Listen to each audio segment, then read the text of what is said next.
ازيك؟ يا رب تكون في احسن حال. هنكمل النهارده في قصه الانبياء وهنتكلم عن ذنون زي ما انت شفت كده في الصمبنيل، بس مش هقول لك مين هو ذنون، او مش هقول لك بمعنى اصح هو ليه اتسمى كده غير في وقت معين في الفيديو عشان تعرف سبب التسميه في نفس اللحظه، ما نبقاش بنكرر الكلام مره تانية وتحس ان هو متعاد. مبسوط جدا بتفاعلكم في اخر 3 فيديوهات بالذات، دي حاجه اسعدتني جدا سواء على مستوى اللايكات الكومنتات.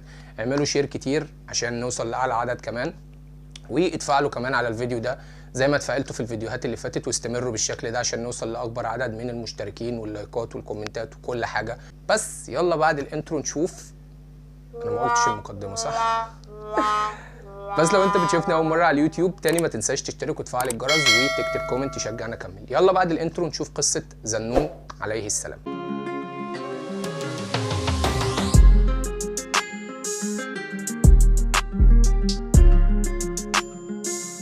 مبدئيا سيدنا يونس عليه السلام هو اللي احنا هنتكلم عنه النهارده، وهو الملقب بذنون. هقول لك بعد شويه زي ما حكيت لك ليه اسمه ذنون او ليه اطلق عليه اللقب ده. مبدئيا هو بيسمى سيدنا يونس وهو ابن متى، ويقال ان نسبه بيوصل لحد سيدنا بنيامين اللي هو اخو سيدنا يوسف عليه السلام، وان هو اتبعت لقريه اسمها نينوى في العراق عشان يدعوهم لعباده الله وحده لا شريك له، ان هم يتركوا عباده الاصنام زي دعوه اغلب وكافه الانبياء اللي ربنا سبحانه وتعالى بعتهم للبشريه. ولكن كعاده برضو الاقوام اللي ربنا بعتهم للبشريه استمروا على عنادهم وكفرهم وعباده الاصنام اللي هم بيعبدوها، عشان يجي بعد كده وقت من الاوقات يحس فيه سيدنا يونس بان هو محبط شويه من قومه، لان عدد قليل بس اللي امن معاه. يقال ان هو فضل يدعي قومه لمده 33 سنه، وان اللي امن معاه في الاخر هم 2 رجاله بس.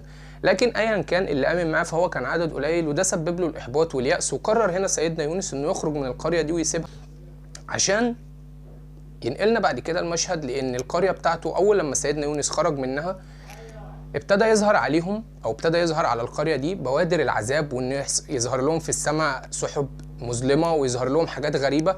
فابتدوا يفهموا من هنا ان دعوه سيدنا يونس هي فعلا كانت دعوه حق، وان العذاب خلاص على وشك ان هو ينزل بيهم. قرروا هنا ان هم يدوروا عليه ويروحوا له عشان يتوبوا لربنا سبحانه وتعالى، ولكنهم ما لقوش سيدنا يونس عشان يروحوا يشوفوا راجل من كانوا مشهورين في القريه ان هم صالحين وكان راجل عجوز. فقالوا له ان احنا عايزين نتوب، وجمعوا الرجاله والستات وجمعوا بمعنى صح اهل القريه كلهم وتابوا لربنا، وتاب ربنا سبحانه وتعالى عليهم ورفع عنهم العذاب، وما نزلش بيهم حاجه اصلا من البوادر اللي كانت ظاهره او بدايات العذاب اللي كانت هتنزل على القريه دي في الوقت ده.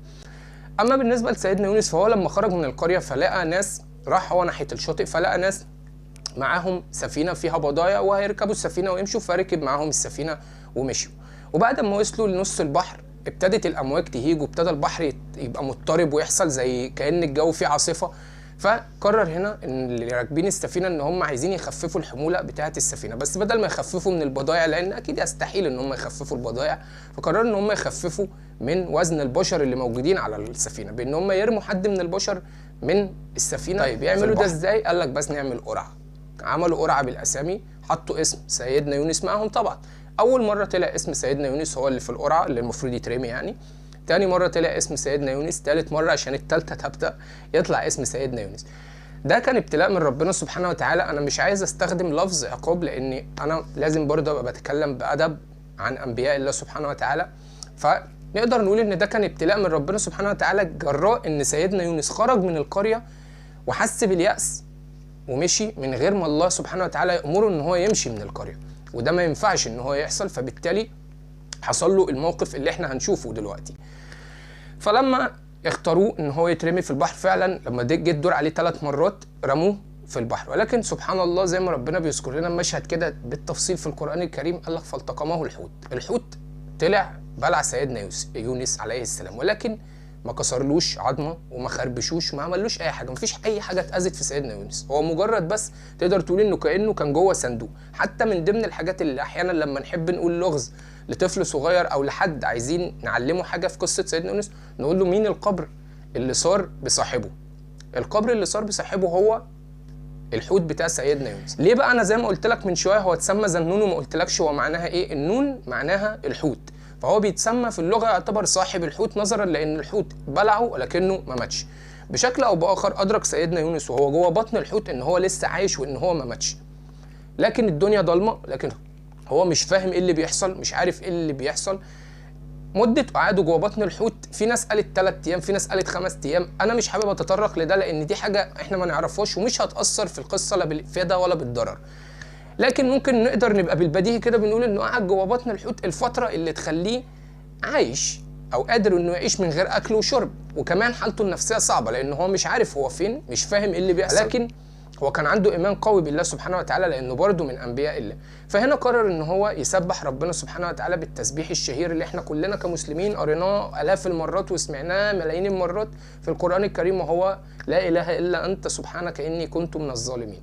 ان هو يقذفه على الشاطئ، ولكن سيدنا يونس زي ما قلت لك نظرا انه ما كانش بياكل ولا بيشرب فكان في حاله جسديه ضعيفه جدا، فبالتالي ربنا خلى في شجره يقطين تنبت جنبيه، كان بيستظل بظلها وبياكل منها عشان يتغذى ويرجع لحالته الجسديه مره ثانيه ويبقى احسن. وبعد ما اتعافى ورجع لحالته الجسديه الكويسه وبقى احسن كتير، رجع لقريه نينوى عشان يلاقيهم امنوا بالله سبحانه وتعالى وبطلوا او بعدوا عن الكفر والشرك اللي هم كانوا فيه. عشان تنتهي قصه سيدنا يونس لحد اللحظه دي، لو انت وصلت اللحظه دي من الفيديو زي ما بقول كل مره انا ببقى سعيد جدا بتفاعلك وان انت تنضم لاسره القناه دي، فبالتالي ما تنساش تشترك وتفعل الجرس وتكتب لي كومنت تشجعني اكمل ان شاء الله باذن الله. دي حلقه الجمعه، هيبقى كده فاضل يوم 3 بس في شهر شعبان، والحلقه اللي بعدها يوم الجمعه هتكون تاني يوم رمضان ان شاء الله، ربنا يعيده علينا جميعا بخير، وهتبقى اول حلقه لينا في شهر رمضان برضو مكملين في السلسله دي. ولكن انا بفكر اخليها ان يوم الثلاث نبقى بنتكلم على نبي من الانبياء زي ما احنا،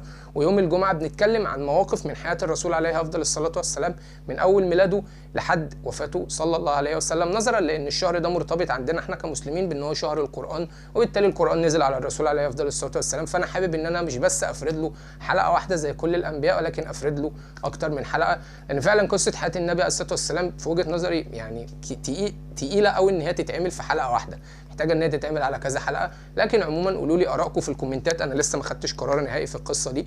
لو انت حابب ان احنا نعملها بالشكل ده قول لي، لو انت حابب ان احنا نمشي بنفس السيمتريه عادي اللي هو كل حلقه لكل اسبوع، قصدي حلقتين للانبياء عادي، ونخلي حلقه واحده بس للرسول عليه الصلاه والسلام بالتدريج زي ما احنا، برضو اكتب لي في الكومنتات، انا ما عنديش اي مشكله خالص، بكون سعيد بتفاعلكم. شكرا لكم.